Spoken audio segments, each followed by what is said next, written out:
All right, we're going to adjourn the work session and call our regular scheduled meeting to order. Roll call, Carol, please. Gant. Here. Davis. Diamond. Here. Vaughn. Lindsay. Smith. Nelson. Here. McMillan. Here. Thank you, Carol. I'd like to ask everybody to please stand for the invocation and pledge of allegiance. Dave, do you mind leading us here this evening, please, sir?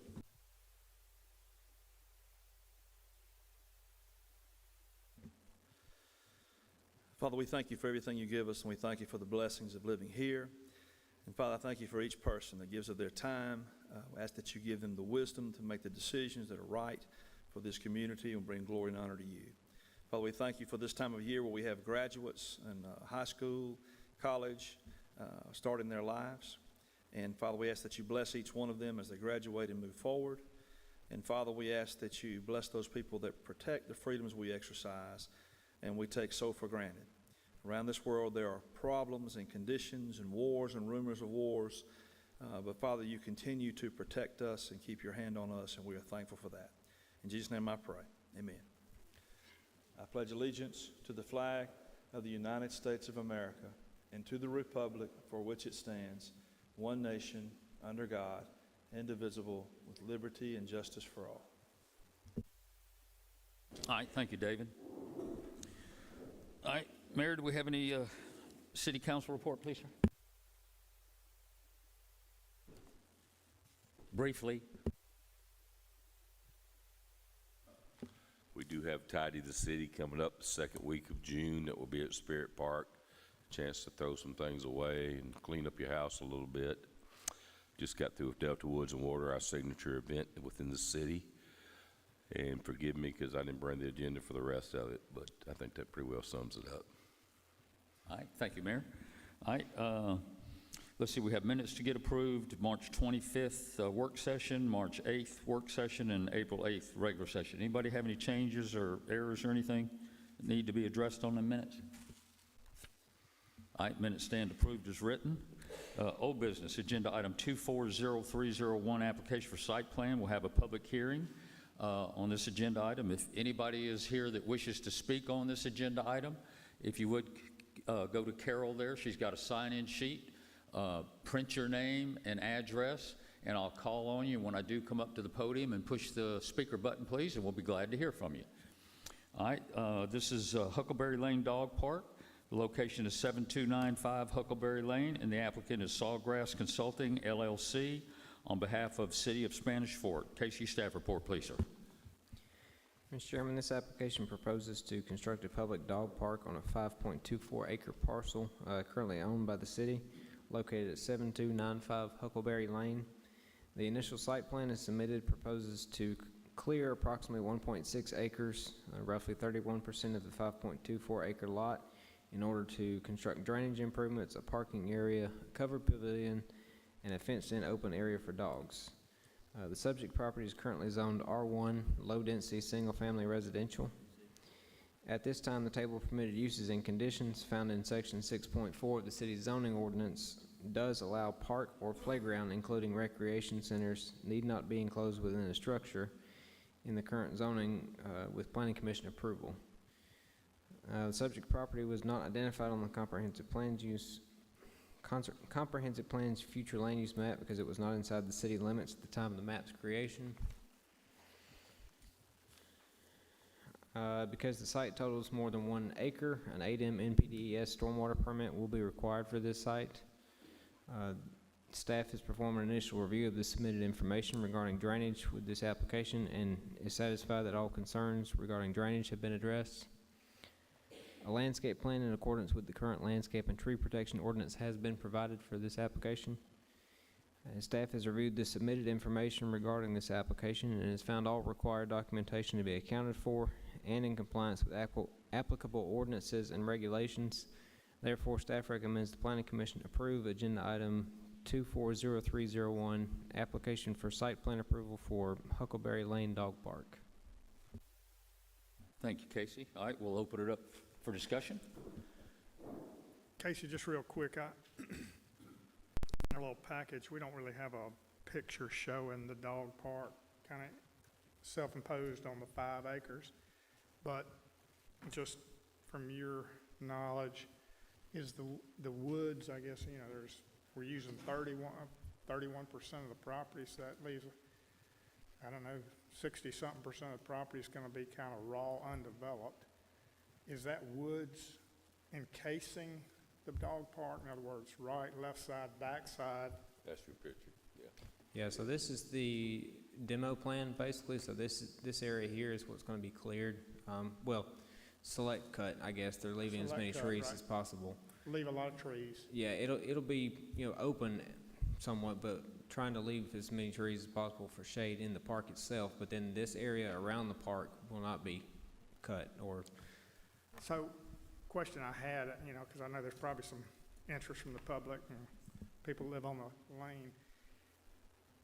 What I've read about a dog, excuse me, dog parks are very low impact, there's not a lot of traffic at one time. I mean, I'm just going over to the Daphne, trying to kind of learn about dog parks and seeing the traffic flow over at the Daphne Park.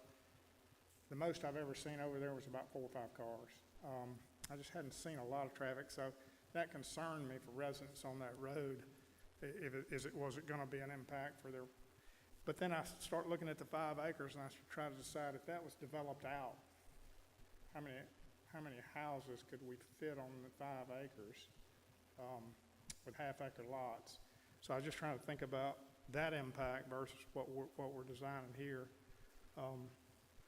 And that kind of satisfied me in knowing that we wasn't gonna load the road down with traffic and constantly having people coming in and out.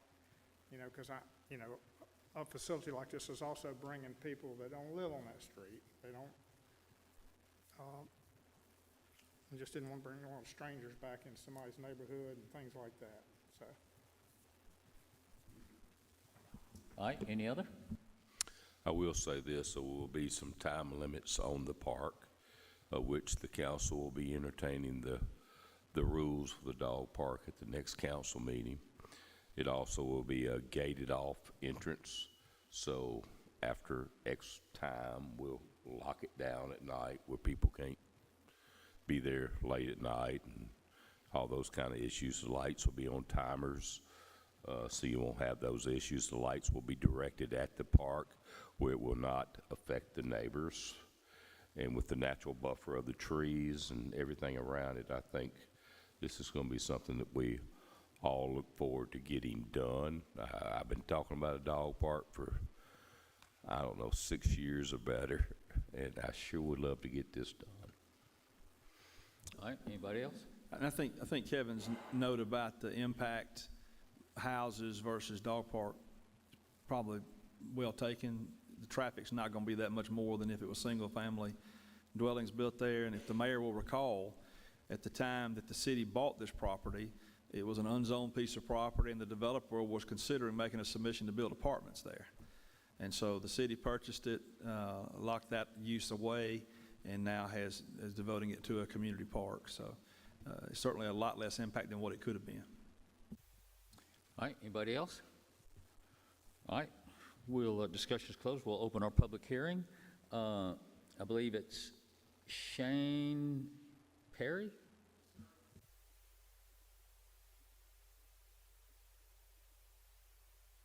My name's Shane Perry. I'm a city councilman here in Spanish Fort. What is your address, sir? 30394 Spanish Lane in Spanish Fort. I live right next to these guys. So, but I heard from Miss Janice Lester today. We had a lengthy conversation about the dog park, and she wanted me to just come to you guys and bring up the few items that she was concerned about. Of course, you guys have addressed a few already. So, but I'll be as quick as possible. Of course, about the traffic, speeding, of course, dangerous to the residents, the property values. She was concerned about the property values going down. Of course, quality of life, the noise and the traffic, that might impact the residents there on Huckleberry Lane. And then, of course, we came up with a few ideas that we felt might help. Of course, the first thing is they'd rather not have the dog park on Huckleberry Lane at all.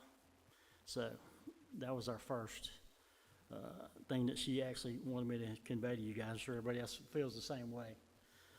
But if you have to have the park, They'd like to have access from Spirit Park as opposed as from Huckleberry Lane, so that they would park at Spirit Park and walk to the dog park as opposed from Huckleberry Lane and and have less impact on their traffic.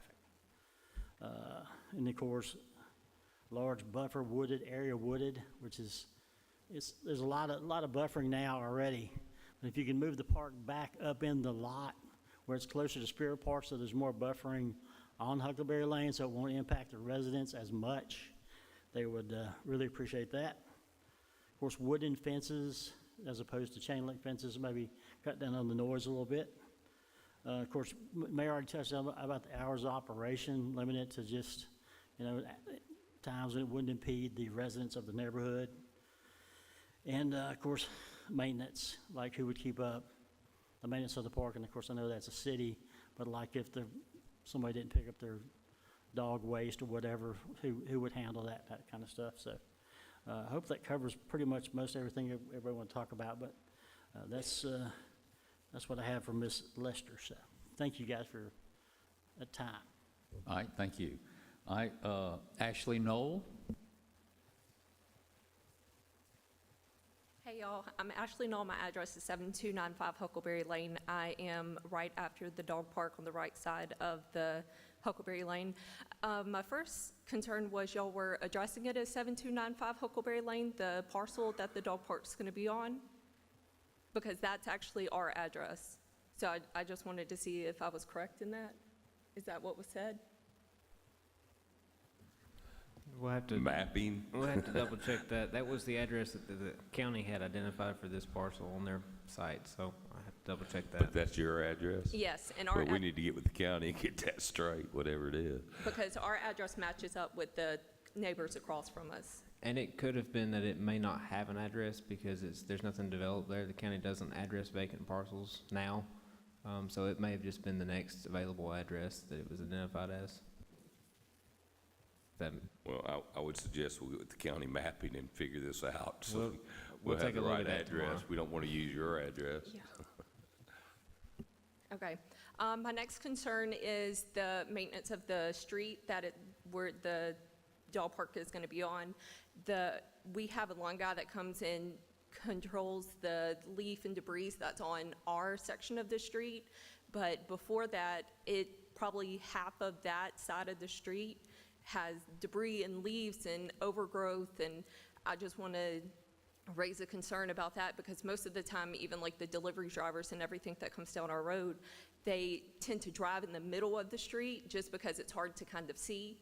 And so that's definitely a concern, that needs to be cleared up just so no one gets into a head-on collision because there's a slight hill and sometimes it's kind of hard to see until you're coming right on it, especially if anyone's going over the 15 or 25 mile per hour speed limit.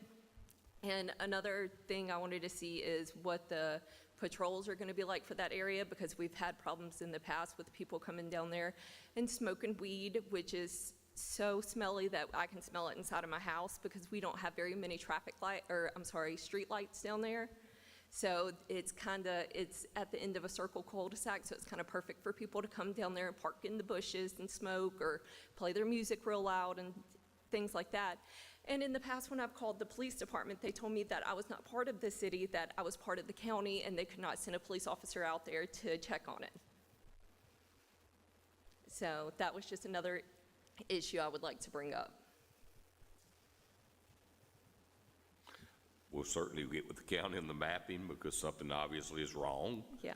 Police patrol, when we build a park, you're going to have more police there than you've ever had. I can assure you that. Yeah. And as far as the maintenance of the street, because it is a city park, we're going to make sure it's very well maintained. Okay. So I think that's all I really have to say. I think probably everyone else has something to say as well. If there's Thank you. debris on the sides of the street, wouldn't that be the individual landowners' Well, yeah, issue it to depends. maintain that and keep Yeah, I keep mean, that right? Keep that. We got 5 acres there, so we have the majority of the Yes. frontage, which has never been maintained. It's strictly, a natural lot. Yes. We will maintain that. Okay. Okay, thank you.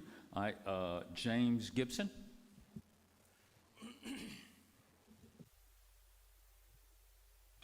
James Gibson. I'm at 7420 Huckleberry Lane.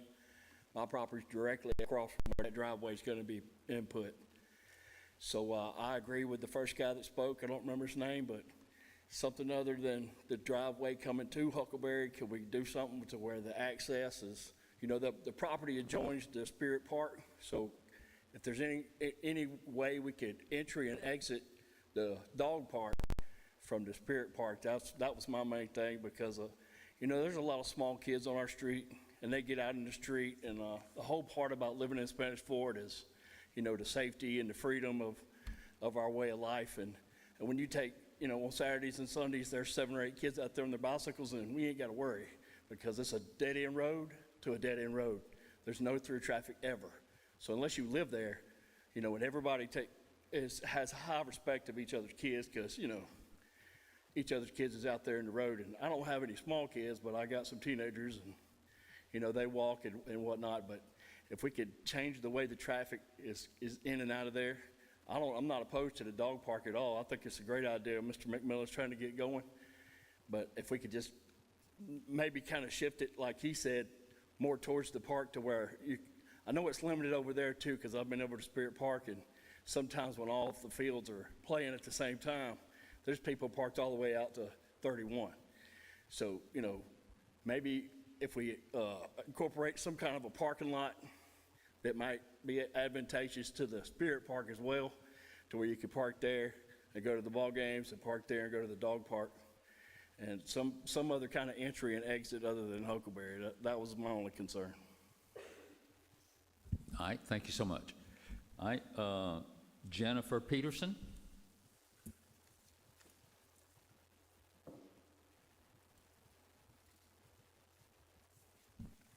Good evening, y'all. I'm Jennifer Peterson, and I'm at 7438 Huckleberry Lane. We've lived on the corner there for 12 years, 13 actually. And I am ecstatic for a dog park. We've been to Fairhope and Daphne, and so definitely a proponent for a park.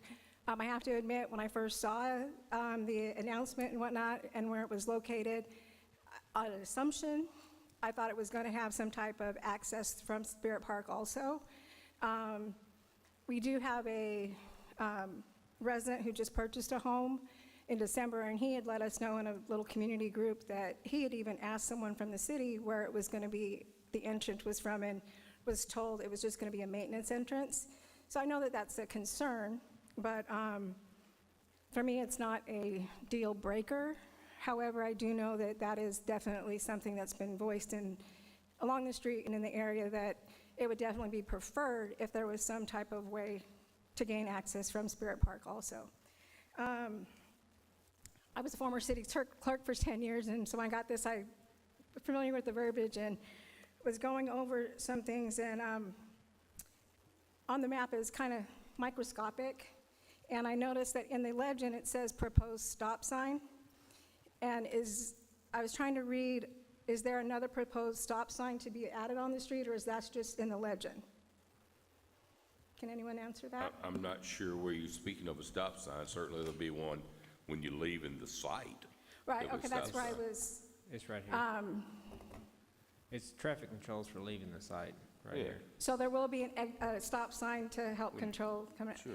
I know that as far as being here and so long, the 5 acres, what that could have been, a dog park is pretty much a low impact, like you said. However, is there going to be lighting? I was trying to look at the legend to see if there was going to be any parking lighting or within the dog park itself, what the hours were going to be. You were checking things off my list as far as concerns, so just to put it on the record, I am concerned about the hours, whether it was gated, whether it's going to be locked, the maintenance of it. I do know from community members who have lived adjacent to some parks that weren't very well maintained, they can be very aromatic, and it may not be very pleasing to the area, so the maintenance of the actual dog park itself is a concern. And as far as it being locked up after hours, also know that make sure that it's secured, because there's also been known nefarious things that can happen in the dark after that. And patrol definitely is a concern. I just want to echo Ashley's concerns as far as it's a very quiet neighborhood. We don't even have to lock our doors 90% of the time. Very, very, we're like a family within the neighborhood, and we love it, and we love Spanish Fort for that, and we'd like to maintain that. Another question is, it's 5 acres, and this is only a chunk of that. Is there any talks on the books or even just out there as far as what may be going on with that? Is that just going to be green space, or is there other developments that we may want to be concerned about as well before we get to this level? The other thing is the rest of the property, like you said, that's like 90% of our street along there. My husband, he's been great as far as, maintaining that other side, keeping the debris and trimming things. But there is there's a fence line that goes along there. Apologies. Do you plan on maintaining that fence or changing the fence that goes along the rest of that property also? You don't have to answer all these questions right now, but just as a... I'm going to sort of wait till all the questions come in, and then I'll address Right. them all, if that's all right. But I think that's all I have for now. Thank you so much. All right, Robert Stauffacher, I believe. Did I get that halfway right? Robert's good.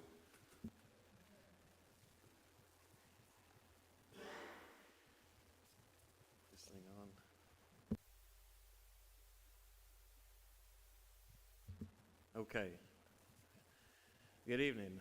I appreciate you. I appreciate your service. Appreciate you taking time for us to come and speak. And I'd like to speak against the proposal in its current proposal, and for many of the reasons already stated. My wife is here, and we have lived on Huckleberry Lane for 42 years. We've raised our children there, and it's been a wonderful place. We've had different people come in on the street, move out over the years. We've lost a couple to death or to moving recently, and we have more younger families on the street. So, our concern is for safety for them and for traffic. And I know that the dog park is lower impact than an apartment building. So we thank you for not allowing an apartment building to go there. So one of my points is that the dog park is a service to our community. And with service, we want usage. And I believe that there'll be more usage of the dog park if it's off Spirit Park. I would propose you reverse that completely, have a drive come up out of Spirit Park where they can park up there, and have it off Spirit Park. And I know there's people that go to ball games there. Not everybody goes to ball game is going to watch a ball game. Some are going there because they got to bring their child. Well, while their child's playing or practicing, they might want to take their dog for a walk. Well, right now, the way it's proposed, they'd have to get in their car, drive all the way around 31 Wayside Drive, Huckleberry Lane, to get to the dog park. And if usage is important, there's going to be more usage off Spirit Park than off Huckleberry Lane. And I believe there's room for a drive. And if that's the case, you could reverse the whole design, bring it off Spirit Park, and leave blockage there on the backside for Huckleberry Lane without as much traffic, lighting, whatever it is. And so that would be my proposal. I believe we're going to have a dog park there. I think that's going to happen. It's just, what is it going to look like on that piece of property? I'm also concerned, as was stated, about the other 3.5 acres. You know, at some point, if the city needs a new building, are they going to decide, well, we've got acreage there besides the dog park, we can put a building up there? Or does the ordinance prevent that? So, you know, we want services to be used. We just don't want to put up a dog park and have it sit there with a few cars. We want it to be used, and it's going to be used more off Spirit Park. So I would recommend that. I'd recommend the drive coming off Spirit Park so that the parking can be there. The other thing, if for some reason you decide to keep the design as it is, I would propose that you also include an entrance to the park off of Spirit Park side. Right now, they would have to walk all the way around. I think it's 117 feet. At first, they'd have to walk up to it, and then they have to walk 107 feet around, then whatever it is over the entrance to get in to go to either the large dog park or the small dog park. If there's also an entrance off, if it leaves it as it is and you don't reverse it, if you also put an entrance to the dog park off Spirit Park side, that would encourage more people to use it who are there at the park and not have to drive all the way around. And I just think if you have to have two entrances, one on Spirit Park side and one on Huckleberry, fine, but at least consider another entrance off Spirit Park where residents don't have to walk all the way around. And also, if parents are coming to bring their child to practice or play ball, it'd be more convenient for them to come and walk their dog at the same time and not have to drive all the way around to do it. If they have to drive all the way around, they're not going to do it. So that's my thinking about it. I appreciate your thoughts and consideration of this. All right, thank you so much. All right, anybody else here wish to speak? All right, our public hearing's closed. We'll open it up for discussion with the commission. I'll address a lot of these concerns, I hope. You know, you always want the perfect plan, but sometimes the perfect plan is not always available to you. As far as cutting a road or cutting parking or anything on Spirit Park to get up to that property, it's not feasible because the way the layout of the park is, there's no room to add those going up there. There are discussions, and the council will consider at a later point to add a little phase 2 where we have a walkway. You know, understand the terrain up there, topography. There's quite a rise up there to Huckleberry Lane from Spirit Park because of the way it's laid out. I think we will eventually put a sidewalk to come up there, but I can't add, there's no room for parking or a road to come up accessing it from the north, the way everything's laid out there. You know, Ms. Connor made a point earlier about what was proposed there. That's why the city grabbed it, to keep it from being apartments, because we recognize that's not what we all wanted for that area. You know, we got to recognize we got a lot of parking issues at Spirit Park, which was discussed earlier, particularly when they have those events up there. It's just lined up, so we're very limited in what we can do. As far as you know, lighting, we will light up the site. That will be on timers. They will cut off at X amount of time, and that's yet to be determined by the council. Police patrol will be stepped up. In fact, the police will be the one unlocking the gate every morning and locking the gate at night. So you're going to see more exposure than you've probably ever seen on Huckleberry Lane, because, you know, it is a dead-end street where maybe the police don't always get there as often as they should have. But I feel really good about what we've got there. You know, as far as the right-of-way around the edge of the road, the fence line, I think that was discussed. We're going to clean all that up. The city will clean all that up and keep it clean to make sure it's appealing to everyone that's involved. So,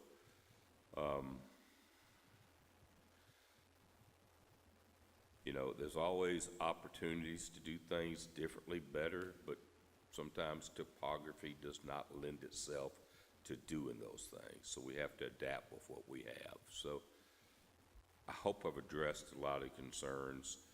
It may not be satisfactory to all of your concerns, but I think this will be a good project that will not cause a lot of traffic for you. And the traffic you're going to have will be the kind of folks you'd like to have in your neighborhood. Let's be honest, dog owners are usually pretty good folks. At least we hope to be, because my dog would like to go up there. So anyway, that's where I am, and I welcome anyone else. All right, any other discussion?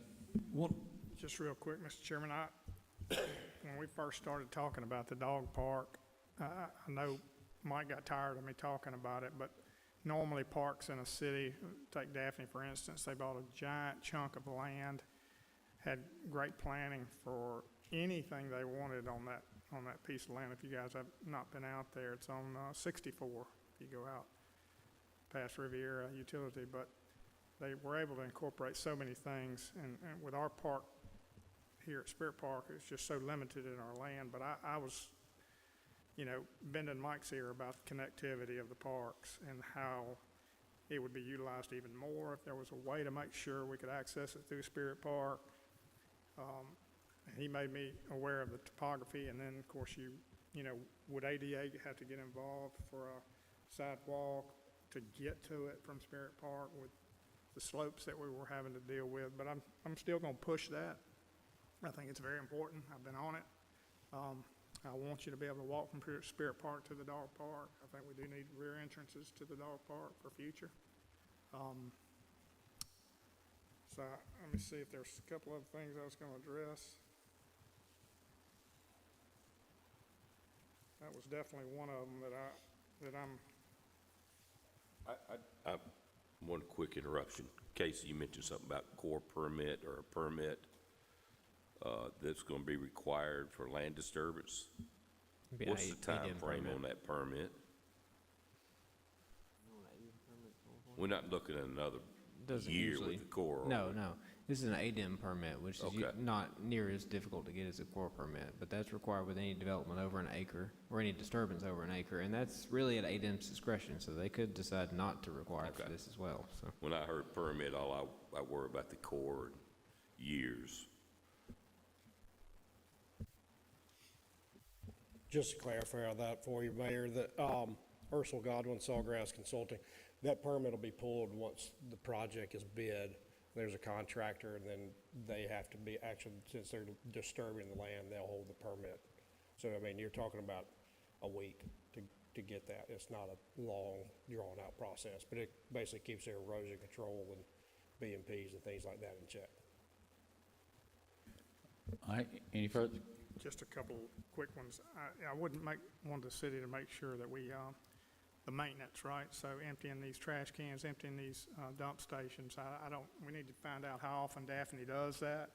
But I think that, where Daphne's Park is, there's no residents living real in a close vicinity of that area. So I think that's something the city's going to have to check into and pay attention to based on getting it serviced. And I don't know if y'all have already, Mike.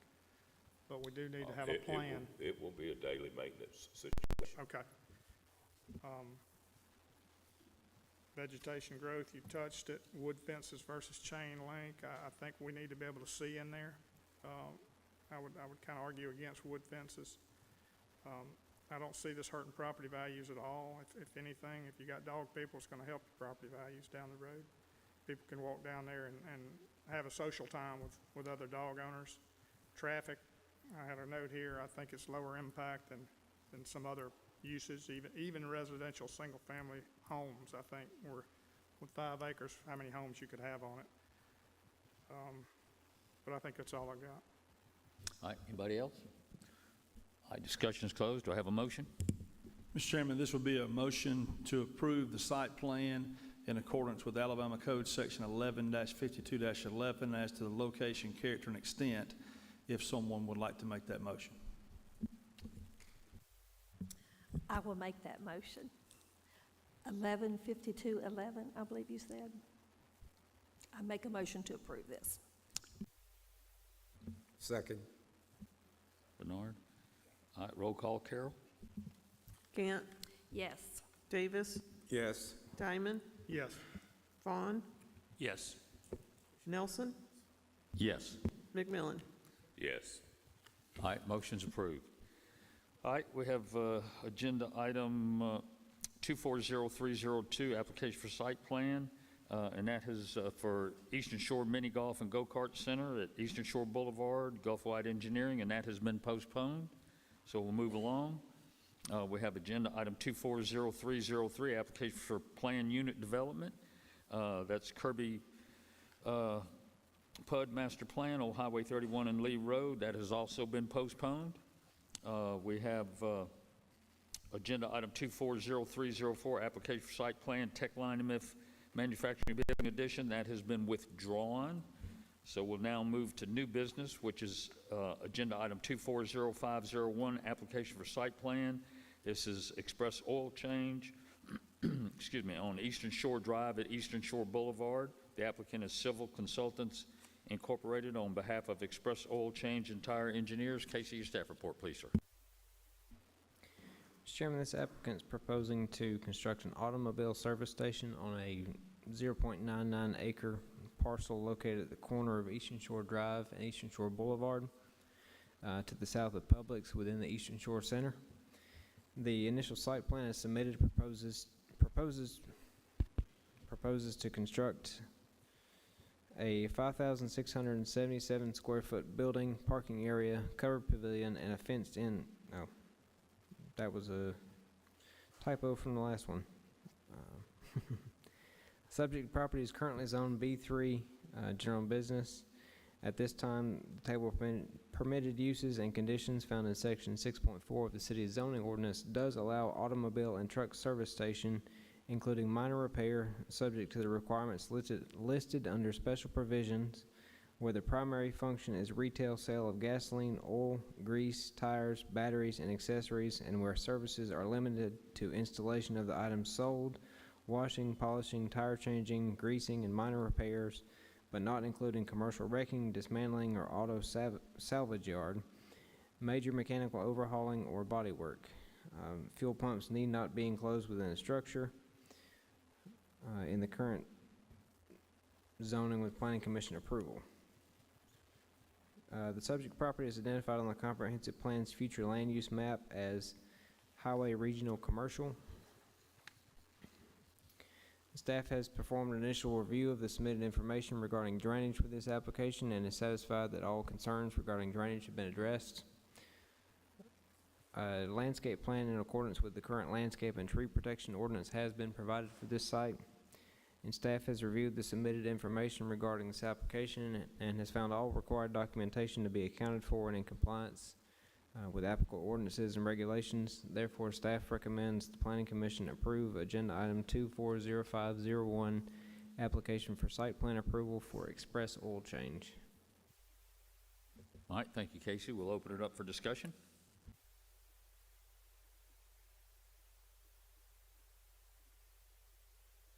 Yeah, Mr. Chairman, I think we covered this in our work session pretty well. Anything? I think we're good to go. All right, everybody good? All right, do I have a motion? Mr. Chairman, I'll make a motion for 240501, approve the site plan. All right, we have a motion. Do I have a second? Second. Roll call, Carol, please. Gant, Yes. Davis, Yes. Diamond, Yes. Vaughn, Yes. Nelson, Yes. McMillan. Yes. All right, motion's approved.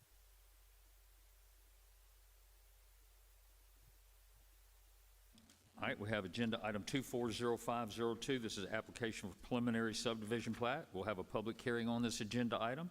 If you wish to speak on it, please come to Carol and print your name and address, and I'll call on you. Come up to the podium, push the microphone button, and state your name and address, and we'll be glad to hear from you. All right, this is Brentwood Phase 4, Brentwood subdivision south of Stroh Road. The applicant is Sawgrass Consulting, LLC, on behalf of E&T Enterprises, LLC. Casey, staff report, please. Mr. Chairman, this is the next phase of Brentwood subdivision. This applicant proposes to subdivide 5.55 acres located to the south of Brentwood Phase 2 into 17 lots, averaging approximately 9,097 square feet. They're proposing to construct 623 linear feet of roadway with a right-of-way of 50 feet to be dedicated for public maintenance. The proposed lot layout does conform to the most recently approved master plan for this subdivision. Existing conditions within the vicinity of the subject property are typically low to medium density single-family residential uses, similar to the proposed development in undeveloped land located in the jurisdiction of Baldwin County, the town of Loxley, and the city of Spanish Fort. Subject property is not identified in the Spanish Fort Comprehensive Plan because the development was not in Spanish Fort city limits at the time of creation of the plan. As far as impact on traffic, a traffic study has been completed and reviewed by city staff. Required traffic improvements in accordance with the approved traffic impact analysis at the intersection of Stroh Road and US Highway 31 are included with the construction of this phase, which is something that we didn't go over at the last work session, and must be in operation prior to final plat approval for this phase. I believe their threshold was 107 lots total for this subdivision. This phase gets them to 110. So this phase is the trigger for the traffic light installation at Stroh Road and Highway 31. Permitting through ALDOT is currently underway. They have submitted the traffic, well, I thought I had it on here. No, it's in your packet. There is a traffic signal plan that has been submitted with this, which will be reviewed by ALDOT. It's going to be state and county right-of-way, so not much involvement from Spanish Fort on the intersection itself. The applicant has provided verification of service from all applicable utility providers. The staff has reviewed the submitted information regarding this application and has found all required documentation to be accounted for and in compliance with applicable ordinances and regulations. Therefore, staff recommends the Planning Commission approve Agenda Item 240502, application for preliminary subdivision plat approval for Brentwood Phase 4. All right, thank you, Casey. We'll open it up for discussion. Any discussion? Mr. Chairman, just for the record, the memorandum of understanding for Brentwood subdivision, E&T Enterprises LLC, regarding the traffic improvements to be constructed between the city, E&T Enterprises, and the Alabama Department of Transportation states in paragraph 1 of that agreement that the parties agree the traffic signal is considered warranted upon the approval of a total of 107 lots. In Brentwood, parties agree that lots refer to the number of lots in Brentwood PUD which have been platted or depicted on subdivision plats which have received preliminary plat approval by the Planning Commission of the City of Spanish Fort or the jurisdiction having authority over the subdivision of the property.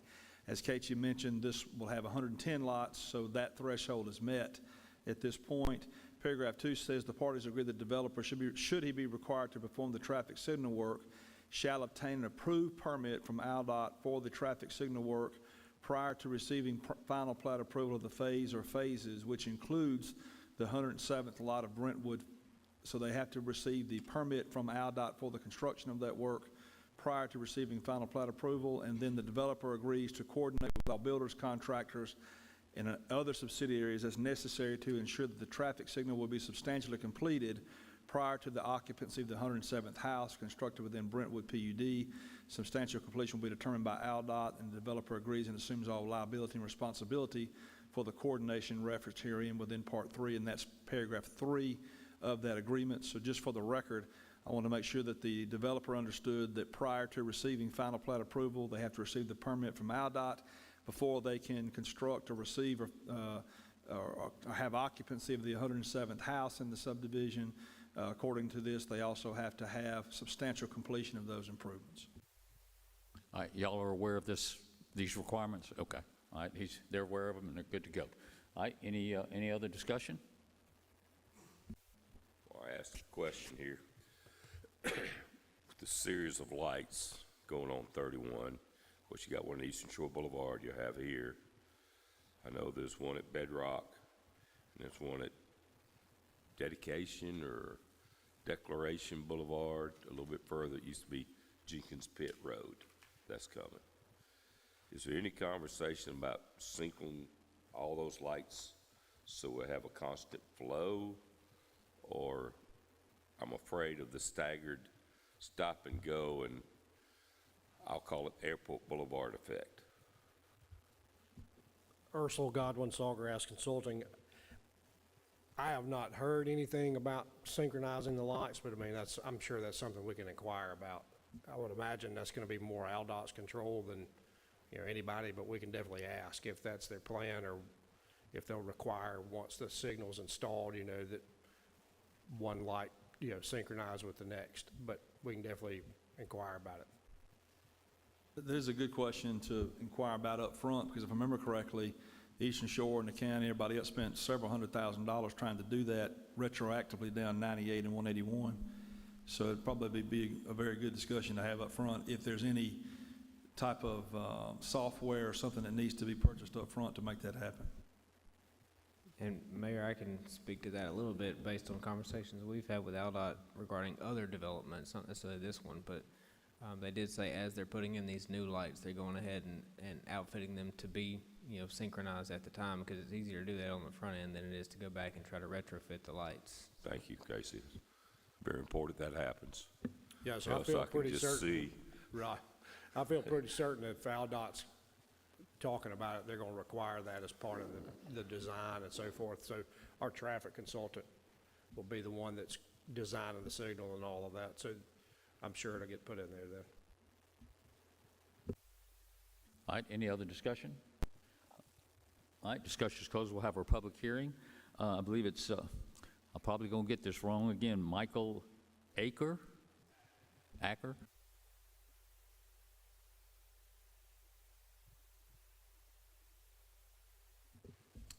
Hey, I'm Michael Acker. I live at 30741 Bauer Avenue. Been there, next week will be a year. And the only concern I have was is there going to be a red light added as we continue the development of the neighborhood, which that's been answered or someone answered. Another question is DSLD going to continue to be the home builder of the next phase, or is D.R. Horton someone taking over? Who's going to be the developer of that? We don't have any say-so over that. We don't dive into that. Okay, I just want to make sure there wasn't going to be garden homes popping up, multiple garden homes popping up instead of keeping the same plan that they are continuing larger homes. Who would I ask about future amenities of this neighborhood? About, the Future amenities like a pool or a playground, or who would answer a question like that? okay, you could talk to the engineer, Sawgrass Consulting, about that, and they could let you know what their overall plan is. And this is a PUD, right? So we have a master plan at City Hall that would show all the different amenities that were planned in there, correct? And to a degree, it's showing up on the wall right now. It shows areas for park space and amenities or public common areas, things like that. It doesn't necessarily identify what specifically is going there. It's really up to the developer at that point, or the HOA. Give you a lot more detail on what exactly Yeah, they're there was going to just do. a sign that popped up saying they're, come here for a meeting about your neighborhood, basically, a subdivision. So that's why I was here to ask those questions. So, All right, anything else? no, sir, thank you. Okay, thank you so much. All right, anybody else? All right, public hearing's closed. Do I have a motion? Anybody else have anything to say? All right, do I have a motion? Mr. Chairman, I'd like to make a motion to approve agenda item 240502. All right, do we have a second? Second. All right, roll call, Carol, please. Gant, Yes. Davis. Diamond, Yes. Vaughn, Yes. Nelson, Yes. McMillan. Yes. All right, motion's approved. All right, we have agenda item 240503, application for zoning change. We'll have a public hearing on this agenda item. It's pre-zoning for annexation to B2 south of White House Fork Road Extension across from Maple Leaf Boulevard. The applicant is Mag 7 LLC. KCU staff report, please, sir. Mr. Chairman, this is a consideration for zoning, new zoning, I guess, for property that's under consideration for annexation in the city limits. Their applicants requesting annexation into the corporate limits of the city of Spanish Fort on the condition that the parcels proposed for annexation be pre-zoned to B2 local business with the annexation. Parcels under consideration total approximately 163 acres and are located to the south of White House Fork Extension across from Maple Leaf Boulevard. Total of 3 parcels at this point. Mr. Chairman, Alabama Code allows for pre-zoning of property before it comes into the corporate limits of the city, and the conditions are that there be that you follow your standard procedures basically for annexation, or for zoning, and that is a public hearing at the Planning Commission level, recommendation to the City Council, and then if the City Council ultimately approves the rezoning or pre-zoning, then upon annexation, those portions of the property annexed will become that zoning classification. Just for the record, there is some discussion. They're asking for a recommendation for the whole site. There may be a portion or portions of the site that's reduced in the final annexation, but that'll be considered by the City Council. All right. Any discussion? Is that the parcel that has the bridge on it? Okay. Any other discussion? Yeah, we'll have our public hearing in just a second. Okay. Anybody else? All right, close. We'll have our public hearing now.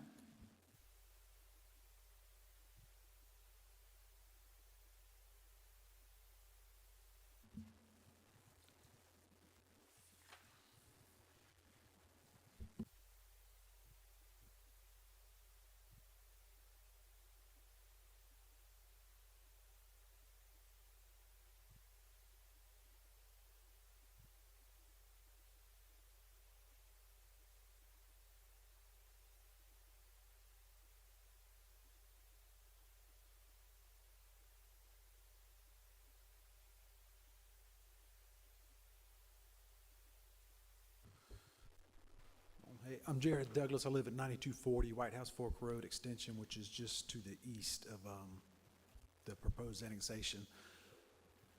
Yep, that's me. The questions I have is just we're a little apprehensive out there about businesses. That's kind of what we want to know is what business is it trying to bring there? Because I believe the annexation was to be a local business district. They're asking for a B2 zoning, so any business that's in our table of permitted uses in B2 could go there. If you're looking for a definitive list, there's not one, if that's what you're asking. We're just curious. I mean, we got a dollar store, we got a gas station across the street from the dollar store that's abandoned and nobody sits at, and worried about traffic, washout, because if you know, right to the east of that proposes Baby Neck Creek, all that's just swampland. It's all wet. And it washes out every time. Like this last rain, all that's washed down into that gully right there where they're proposing the site. For purposes of discussion and answering that, we've been informed by the developers that there is large portions of this site that may or may not be developable because of wetlands and other impacts and issues, including a power line that runs through it. B2 is the local business district for the city of Spanish Fort, so it is a lesser classification than, say, B3, B4, and M1. It would allow for convenience stores, some retail facilities, like you have a Dollar General at the corner there. Right. That kind of smaller type use is what you normally see, maybe an office building or something like that. But they, like I said, they've asked that it be annexed in conjunction with their plan is to bring the PUD, the long leaf, the whole site across the street in with as well, and they just wanted to kind of be able to incorporate that in their planning. Okay. Yeah, we got annexed into Spanish Fort several years ago, and that was voluntarily me and the neighbor, and the hope was to get city benefits, but we don't get anything. We don't get no police patrol.